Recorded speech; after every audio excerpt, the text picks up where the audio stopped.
Qatar की jail में बंद भारतीय नौसेना के 8 पूर्व अधिकारियों से 4 दिन पहले भारतीय राजदूत ने मुलाकात की है। यह जानकारी गुरुवार को विदेश मंत्रालय के प्रवक्ता अरिंदम बागची ने दी है। ये 8 भारतीय अधिकारी पिछले साल अगस्त से ही कतर की जेल में हैं।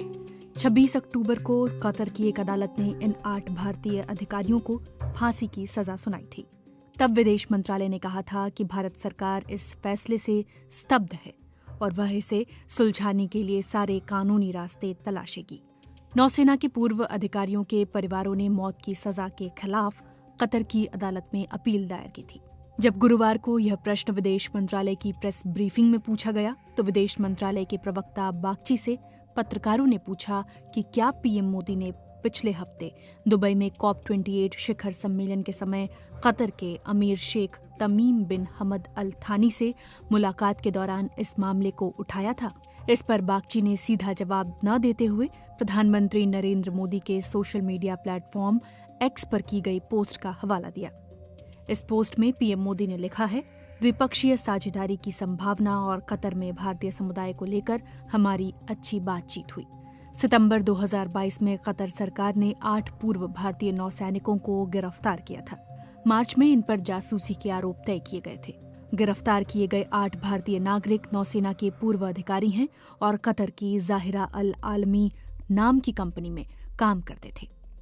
ये कंपनी सबमरीन प्रोग्राम में कतर की नौसेना के लिए काम कर रही थी। कंपनी में 75 भारतीय नागरिक कर्मचारी थे। इनमें से अधिकांश भारतीय नौसेना के पूर्व अधिकारी थे। मई में कंपनी ने कहा था कि वो 31 मई 2022 से कंपनी बंद करने जा रही है। कंपनी की वेबसाइट पर उसे कतर के रक्षा मंत्रालय, सुरक्षा और दूसरी सरकारी एजेंसियों का स्थानीय व्यापारिक पार्टनर बताया गया है।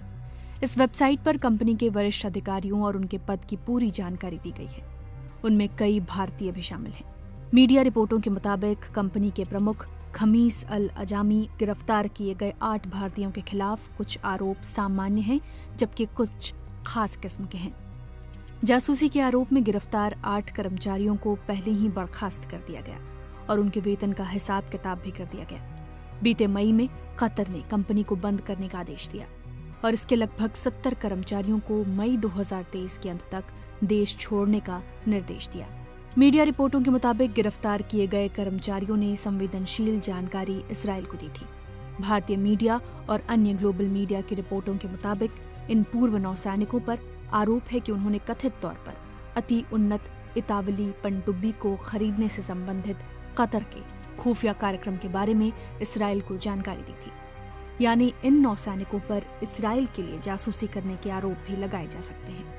कतर के खुफिया एजेंसी का दावा है कि उसके पास इस कथित जासूसी के बारे में इलेक्ट्रॉनिक सबूत मौजूद हैं। कतर की निजी सुरक्षा कंपनी ज़ाहिरा अल आलमी के लिए काम करने वाले भारतीय नौसेना के ये पूर्व अधिकारी कतर की नौसेना को कई तरह के प्रशिक्षण देते थे। इन्हें भारत और कतर के बीच एक समझौते के तहत नियुक्त किया गया था।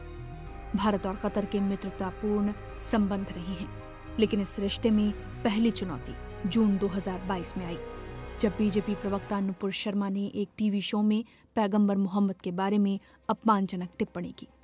उस दौरान कतर पहला देश था जिसने भारत से सार्वजनिक माफी मांगने की मांग की। कतर ने भारतीय राजदूत को बुलाकर अपनी कड़ी आपत्ति दर्ज कराई थी। अब 8 पूर्व भारतीय नौसैनिकों की मौत की सजा को भारत कतर रिश्तों को दूसरी बड़ी चुनौती माना जा रहा है। चूंकि कतर में लगभग 8-9 लाख भारतीय काम करते हैं, इसलिए भारत सरकार ऐसा कोई कदम उठाने से बचने की कोशिश करेगी जो वहां भारतीयों के हितों को नुकसान पहुंचाए। भारत कतर से प्राकृतिक गैस भी आयात करता है। कतर प्राकृतिक गैस निर्यात करने वाला सबसे बड़ा देश है। ये मामला ऐसे वक्त सामने आया है जब गजा में इस्राएल की बमबारी चल रही है और कतर इस्राएल और फलस्तीन के साथ मध्यस्थता की कोशिश कर रहा है ताकि ज्यादा से ज्यादा अमेरिकी बंधकों को हमास की कैद से छुड़ाया जा सके।